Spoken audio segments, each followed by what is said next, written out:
नमस्कार। मैं श्रीमती प्रेम परिहार, सहायक आचार्य, राजकीय बांगड़ महाविद्यालय टिटवाना, और हम पढ़ रहे हैं BCom part first paper second का टॉपिक पूर्ति और पूर्ति का नियम, यानी supply and law of supply.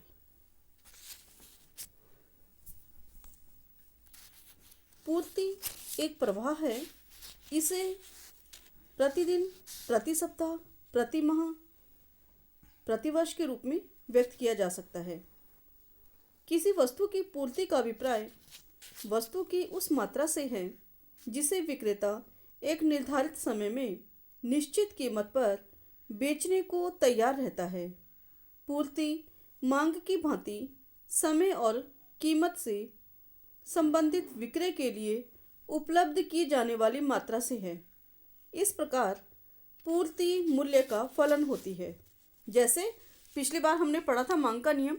मांग में भी हमने जाना था कि मांग जो है मूल्य का फलन होता है, वैसे ही पूर्ति भी मूल्य का फलन होती है। पूर्ति का मतलब वस्तु की उस मात्रा से है जो प्रति समय इकाई में बिक्री के लिए उपलब्ध रहती है। सामान्य बोलचाल में पूर्ति और स्टॉक में अंतर नहीं माना जाता है, लेकिन अर्थशास्त्रीय दृष्टिकोण से देखा जाए तो स्टॉक का अभिप्राय वस्तु की उस कुल मात्रा से है जो एक समय विशेष में बाजार में मौजूद है, जबकि पूर्ति स्टॉक का वह भाग है जो विक्रेता या उत्पादक एक निश्चित समय में निश्चित कीमत पर बेचने के लिए तैयार रहता है। यानी स्टॉक की वह मात्रा पूर्ति कहलाई जाएगी जो कि विक्रेता या उत्पादक एक निश्चित समय में निश्चित कीमत पर बेचने को तैयार रहता है। पूर्ति अनुसूची या तालिका। पूर्ति अनुसूची या तालिका दो तरह की होती है, व्यक्तिगत पूर्ति अनुसूची और बाजार पूर्ति अनुसूची। पर प्रश्न ये उठता है कि पूर्ति अनुसूची कहते किसे हैं? एक निश्चित समय में किसी बाजार में विभिन्न मूल्यों पर बेचे जाने वाली वस्तुओं की मात्रा को एक तालिका के रूप में यदि व्यक्त किया जाए तो उसे हम पूर्ति अनुसूची कहते हैं। और यह पूर्ति अनुसूची दो तरह की होती है। व्यक्तिगत पूर्ति अनुसूची यानी कि एक उत्पादक, एक फर्म या एक व्यक्ति द्वारा निश्चित समय में विभिन्न मूल्यों पर बेची जाने वाली विभिन्न मात्राओं की सूची व्यक्तिगत पूर्ति सूची कहलाती है। बाजार की पूर्ति अनुसूची, इसका मतलब विभिन्न मूल्यों पर बाजार में सभी विक्रेताओं द्वारा बेची जाने वाली विभिन्न मात्राओं की कुल पूर्ति की सूची से है। यानी कि यदि हम व्यक्तिगत पूर्ति अनुसूची को मिला दें, यानी कि सभी उत्पादक, सभी फर्म का व्यक्तिगत पूर्ति अनुसूची को मिला दिया जाए तो यह बाजार की पूर्ति अनुसूची कहलाई जाएगी। पूर्ति अनुसूची जो महत्वपूर्ण है, अगर उसको हम एक वक्र के रूप में करें तो कैसे प्रतीत होगा ये वक्र हमारा?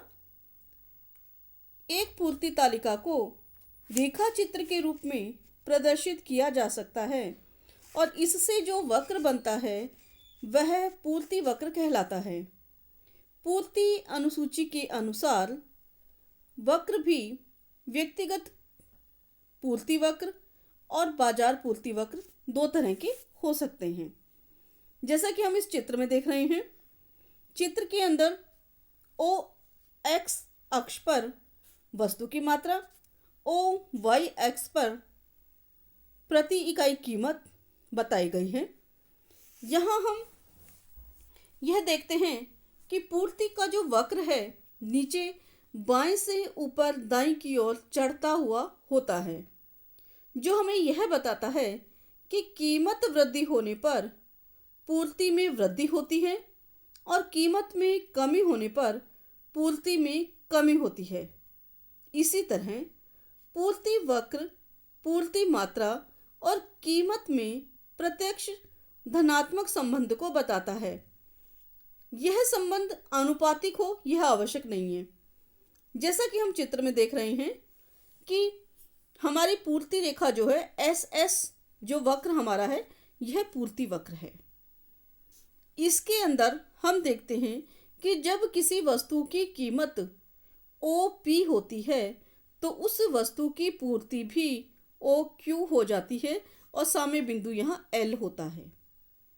लेकिन जैसे ही वस्तु की कीमत बढ़ जाती है, कीमत बढ़कर OP1 हो जाती है, वैसे ही वस्तु की पूर्ति भी बढ़ करके OQ1 हो जाती है और यहाँ साम्य वक्र जो हमारा साम्य बिंदु जो है पूर्ति वक्र पे M बिंदु पर होता है और ये क्रम चलता रहता है। इस तरह से कीमत में वृद्धि के साथ साथ पूर्ति में भी वृद्धि होती है। परंतु जब हम इसको पढ़ेंगे आगे तो आप देख रहे होंगे चित्र के अंदर एस वक्र जाकर के एक बार ऊपर जहां O के बाद में है सीधा हो जाता है। ये बताता है कि अल्पकाल के अंदर पूर्ति इससे ज़्यादा नहीं हो सकती। दीर्घकाल में हम परिवर्तन कर सकते हैं लेकिन अल्पकाल में इससे ज़्यादा पूर्ति नहीं हो सकती। अति सूक्ष्म समय होता है, छोटा समय होता है अल्पकाल। अर्थशास्त्रीय भाषा की बात हम कर रहे हैं और वहाँ फिर क्या होता है, फिर पूर्ति नहीं बढ़ती, फिर तो क्या होता है कीमतें ही बढ़ती जाती है। और आप भी देखती हो सामान्य जीवन में किसी भी वस्तु की शॉर्टेज होती है तो कीमतें उसकी ज़्यादा रहती है। और ये चित्र इसी बात को इंगित करता है कि जैसे जैसे वस्तु की कीमत बढ़ती है वैसे वैसे उस वस्तु की मात्रा हम बढ़ाने का प्रयास करते हैं। पूर्ति का नियम। पूर्ति का नियम मांग के नियम की भांति ही गुणात्मक कथन होता है, न कि परिमाणात्मक कथन। पूर्ति का नियम किसी निश्चित समय में कीमत और वस्तु की बेची जाने वाली मात्रा के पारस्परिक संबंध को बताता है।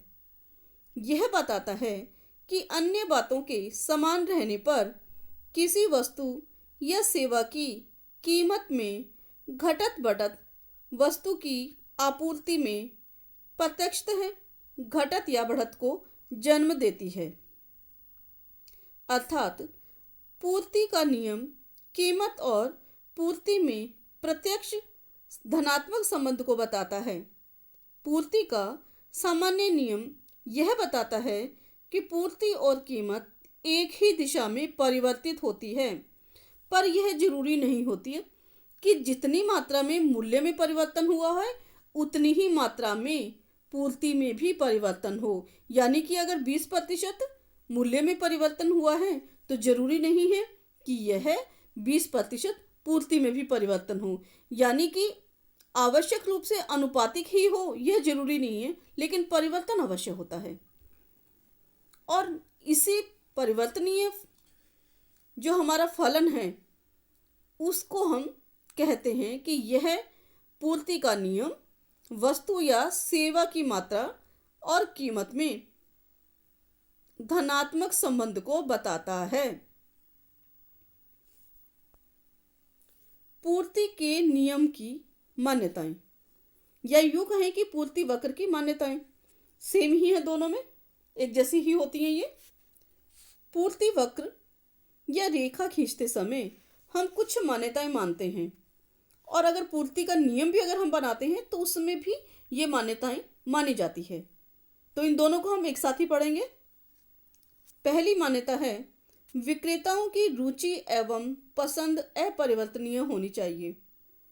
दूसरी, क्रेताओं और विक्रेताओं की आय स्थिर, यानी आय में परिवर्तन नहीं होना चाहिए, न तो क्रेताओं की न विक्रेताओं की।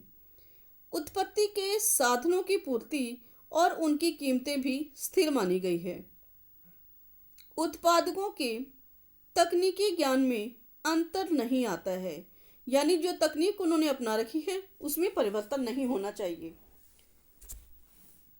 अगला है कि वस्तु की छोटी छोटी मात्राएं विक्रय के लिए उपलब्ध होती हैं। अगर वस्तुएं अविभाज्य हैं तो पूर्ति वक्र समतल नहीं होगा। कीमत और पूर्ति में प्रत्यक्ष धनात्मक संबंध होता है, पर यह संबंध आनुपातिक हो यह आवश्यक नहीं है।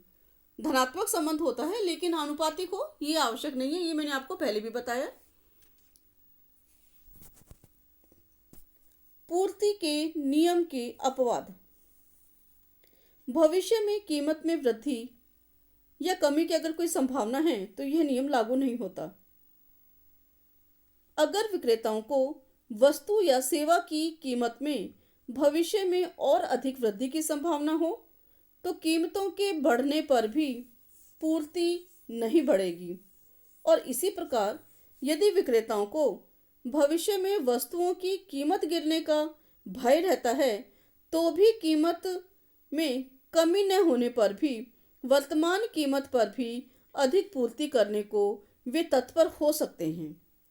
दूसरा है, कलात्मक वस्तुओं के संबंध में यह नियम लागू नहीं होता। जैसे कि हम कहते हैं चित्रकारी कोई वस्तु खरीदनी है या कोई चित्रकारी की कृति हमें खरीदनी है तो इसके अंदर यह नियम लागू नहीं होता है कि कीमत बढ़ेगी तो वो उसकी चित्रकार की वस्तु पेंटिंग्स जो है वो ज़्यादा बिकने लग जाएंगी, वहाँ ये नियम लागू नहीं होता है। अगला है इसका अपवाद, नीलाम की वस्तुओं की पूर्ति एक निश्चित अवधि में पूर्व निर्धारित होती है और वह एक दी हुई कीमत होती है, दी हुई मात्रा होती है। उस मात्रा के आधार पर कीमतों में वृद्धि होने पर भी पूर्ति को सामान्यतः नहीं बढ़ाया जाता है। कीमतें कम होने पर हम ये जरूर कर सकते हैं कि नीलामी की तारीख बढ़ा सकते हैं, लेकिन पूर्ति को नहीं रोक सकते, पूर्ति की स्थिति को हम परिवर्तित नहीं कर सकते। अर्धविकसित एवं पिछड़े राष्ट्रों में श्रम की पूर्ति भी इस नियम का अपवाद है। मजदूरी में वृद्धि होने पर भी श्रमिकों की पूर्ति नहीं बढ़ती, क्योंकि पहले की अपेक्षा अधिक मजदूरी मिलने से उनकी आय में वृद्धि उनमें आराम पसंदगी को बढ़ाती है। इससे मजदूरों की अनुपस्थिति बढ़ती है। इसी प्रकार श्रम की अज्ञानता के कारण एवं गतिशीलता का अभाव होने से भी पूर्ति नहीं बढ़ पाती है। कुछ कृषि पदार्थ ऐसे होते हैं जहां पर भी ये नियम लागू नहीं होता है, क्योंकि इन वस्तुओं की पूर्ति अपेक्षाकृत प्राकृतिक कारणों से अधिक प्रभावित होती है, जैसे मानसून होना या प्राकृतिक प्रकोप के कारण कोई फसल नष्ट हो जाती है। तो ऐसी दशा में कीमतों में वृद्धि होने पर भी उस कृषि पदार्थ को बढ़ाया नहीं जा सकता, उस उपज को बढ़ाया नहीं जा सकता। ये कुछ अपवाद हैं जहां पर पूर्ति का नियम लागू नहीं होता है।